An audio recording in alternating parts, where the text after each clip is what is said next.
it's windy, the flies are atrocious. We are packed up and we are hitting the road. We are saying goodbye to this lovely place and we are heading up towards Carnarvon.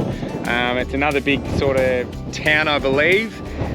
Be able to stock up on some food. The IGA down here in Shark Bay hasn't been that well stocked, unfortunately. Being school holidays, everything just gets cleared out quickly.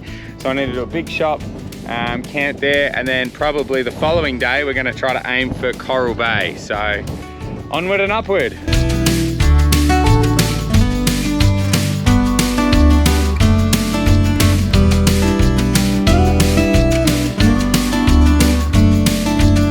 So just pushing my way along the coast, and we've come across a bit of an issue. So there's a inland salt lake just behind me, and there's a river in front of me. They've been having extremely high tides at the moment. I'm not really in the mood for getting stuck, so I'm gonna go back and see if I can find another way around.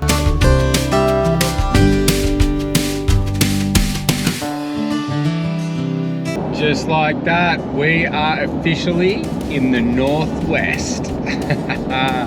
Just past the sign back there. Yeah, getting close to Exmouth. That's a pretty sought after holiday destination. Some beautiful beaches up there. Been a very long time since I've been here last. Very much looking forward to getting up and exploring it. So wait and see how we go.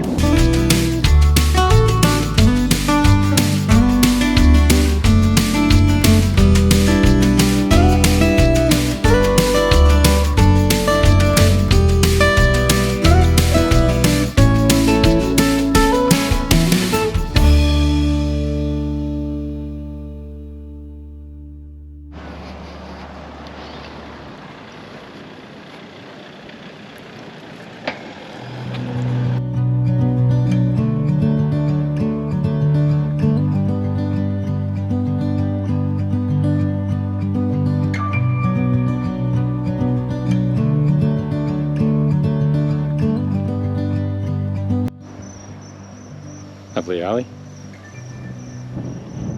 When you're done.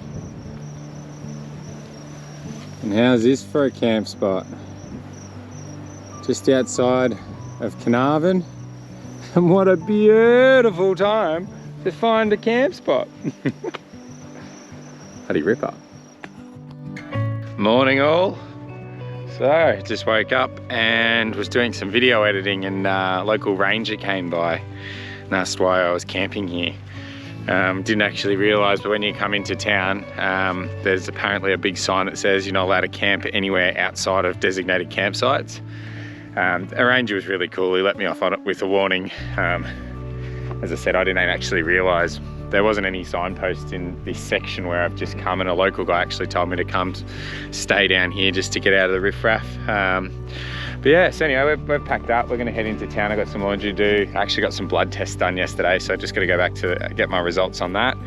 And then, yeah, I think we might point our nose in the way of Coral Bay. There were some blowholes between here and there, cobber blowholes, or quabber blowholes, but unfortunately, there's zero swell, as you can see out there. So don't know if that's going to be worth the hour detour each way. So either way, we'll go have a look around town and then we will hit the road. Yoo!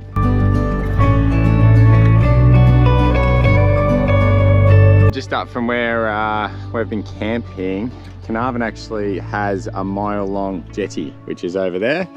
About 10 years ago, you used to be able to walk down most of it. The second half used to be, or was fenced off, because I think it was just falling apart.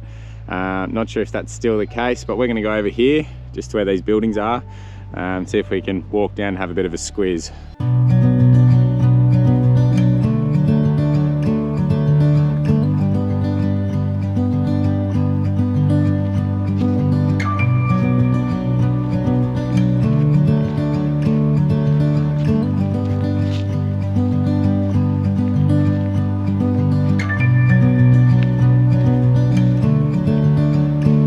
That's not creepy at all.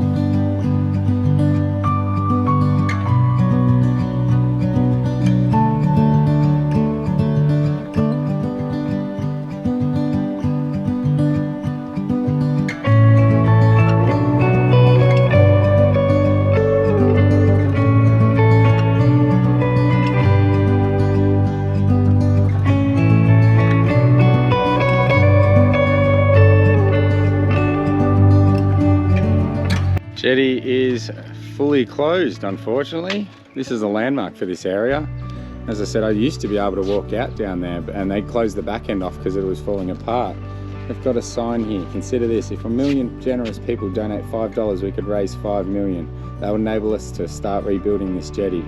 This would ensure the survival of Carnarvon, generate income, and provide an iconic tourist attraction.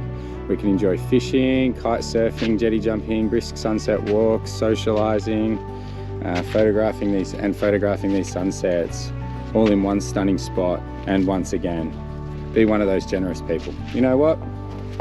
I'm going to donate $5.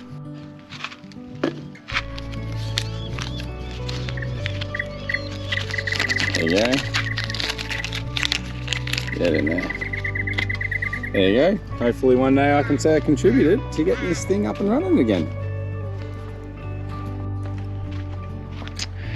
$5 million is a lot of money to raise, but as they said on that sign, if they get 1 million people to donate $5, then the jetty will be reinstated, which is good. I just realised my $5 contribution probably only paid for maybe half a bolt if we're lucky. But one day when I've got grandchildren, I'll be bringing them back to this place and telling them exactly which bolt I paid for.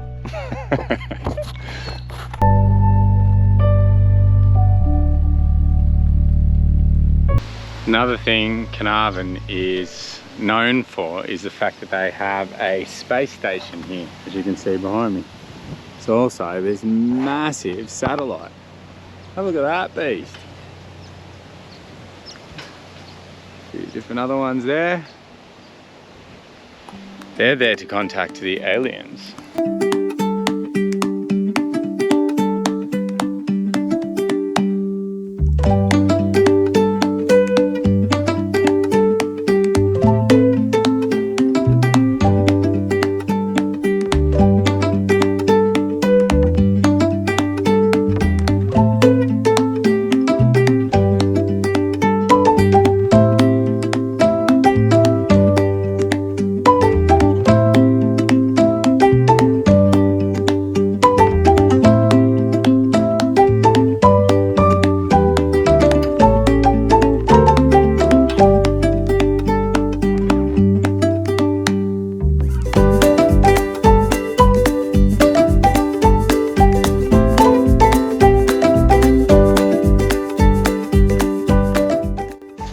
So we just arrived at the caravan park in Coral Bay. This is going to be us for the next night or two, possibly 3.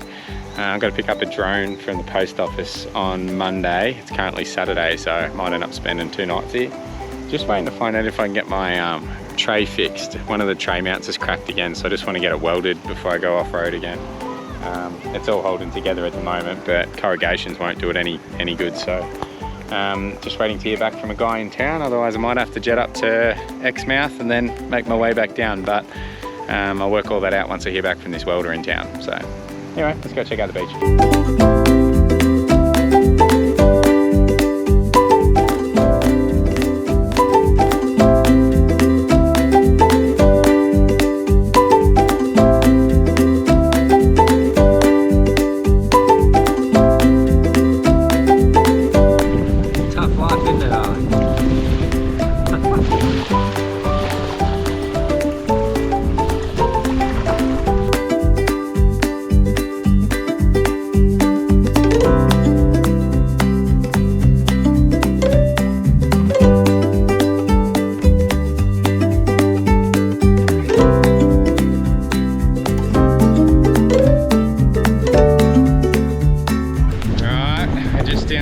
Coral Bay, going for a sunset walk. I've joined Chloe, Grace and Sam. Say hi. They're camping behind me and heading up to Exmouth to try to pick up some work. We're heading around to a place called Shark Point. It's around that point over there, I think. So a bit of a walk, but good time of day to be doing it. Tide's nice and high. Yeah, I'll show you what we find.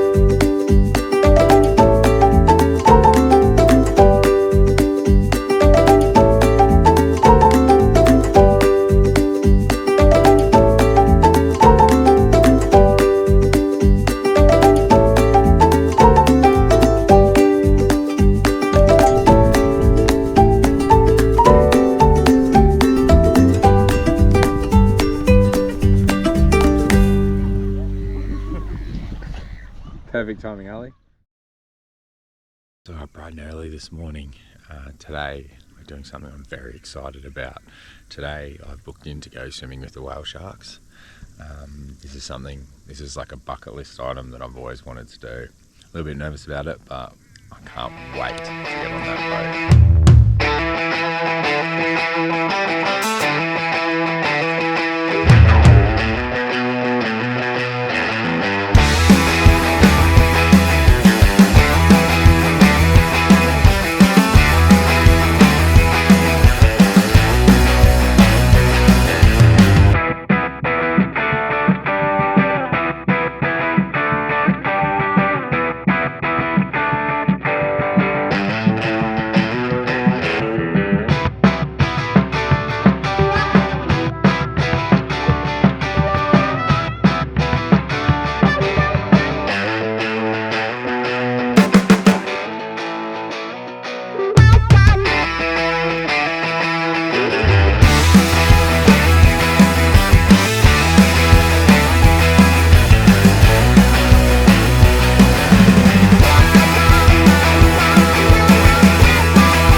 Finished the whale shark experience. Holy hell, that was awesome.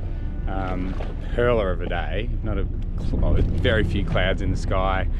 The whale shark that we had was just cruising super slow. Stayed up on a level that we could swim next to it. Sometimes they come here and they dive. But yeah, everyone on board said that this was a really good shark to swim with, and we are super lucky to get the conditions that we got and to get the shark that we did. So holy hell, tick that off the bucket list. That was absolutely sick.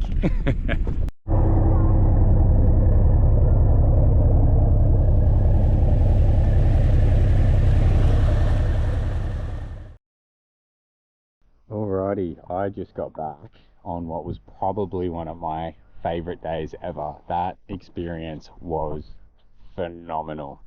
All the wildlife, marine life that we got to see out there. We got to swim with whale sharks, we got to swim with bloody manta rays, we saw stingrays, we saw a dugong. Oh, we saw, what else did we see? Tiger shark, reef shark, got to swim with the reef shark.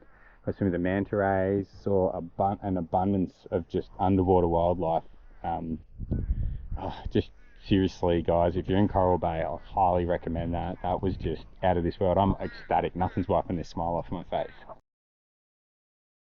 So after a couple of days in Coral Bay, we are heading north towards Exmouth. The plan is we're going to hug the coast. There's a four-wheel drive track that takes you up the backside of Exmouth. So we're going to venture along there and see how we go. I believe it's roughly about 5 hours of off-road driving. We might try to see if we can find a camp somewhere in between. It's currently 1 o'clock in the arvo.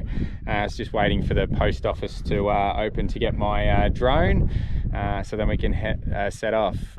Coral Bay, had an absolute amazing time here. Beautiful little place. The beach is stunning, easy to swim, very kid friendly, and the whale sharks. Oh, what an experience that was. That was definitely a highlight on this trip.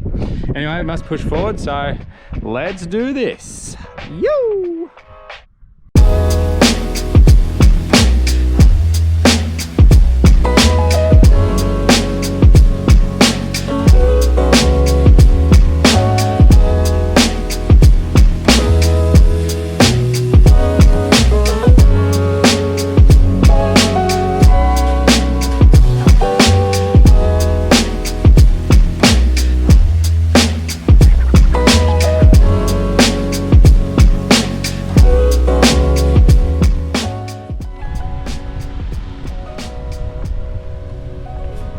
And this is Oyster Stacks. It's a reef out there, beautiful protected little cove here. On the back side of that reef though, there's apparently some amazing snorkeling. So, going for a snorkel.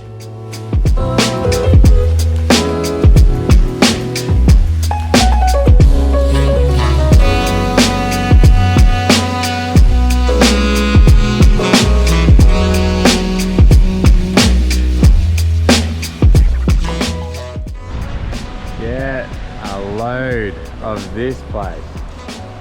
Oh.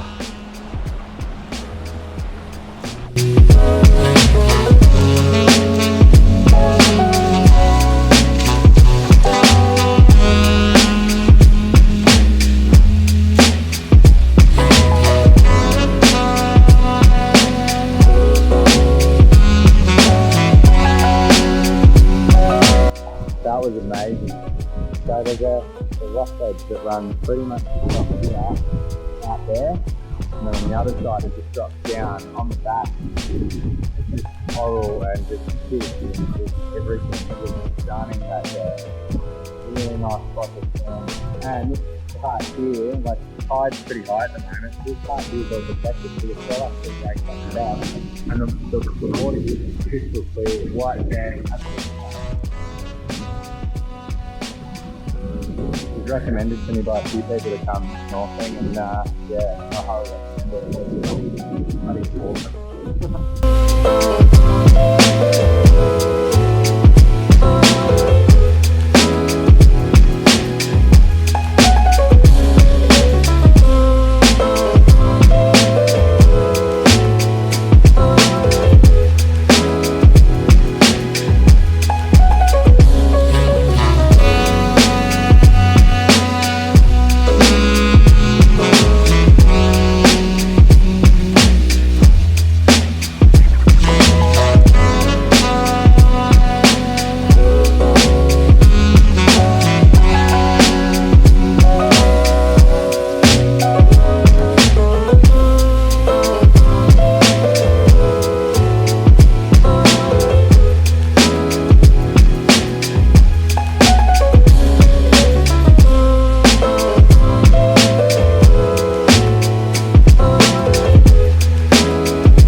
How beautiful is this spot? Beach down there, Oyster Bridge is just down there. Now, last night I had a bit of a whoopsie. It wasn't really a whoopsie, my car just decided it didn't want to engage four-wheel drive. So I only got two-wheel drive, and I was driving out of here, went to turn around, and the back started going down in some soft sand. And I, for the life of me, could not get out. So, although it doesn't look that hard, it is ridiculously hard to get out. Without front wheel drive pulling it up onto the max tracks, the back wheels just spin and go deeper and deeper. And as you can see, the diff is diffed out on the sand. So I think the plan today is hopefully someone will come by in the interim, but I'm just going to start digging the back of this car out. A lot of sand to move though. Yay!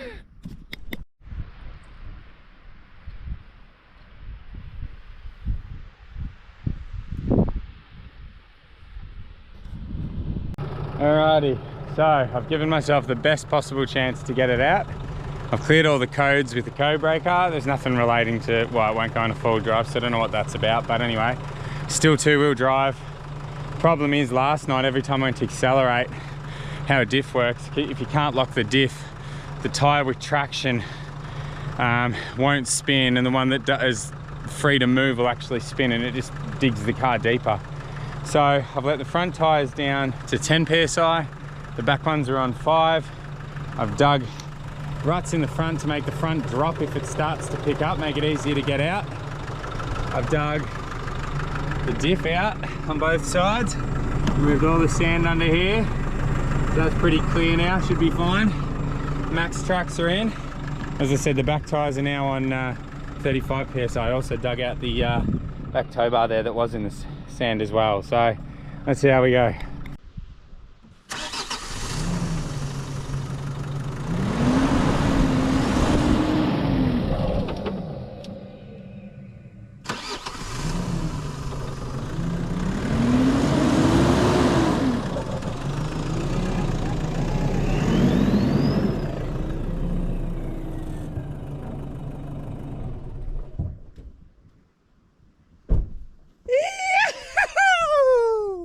He's out, he's free!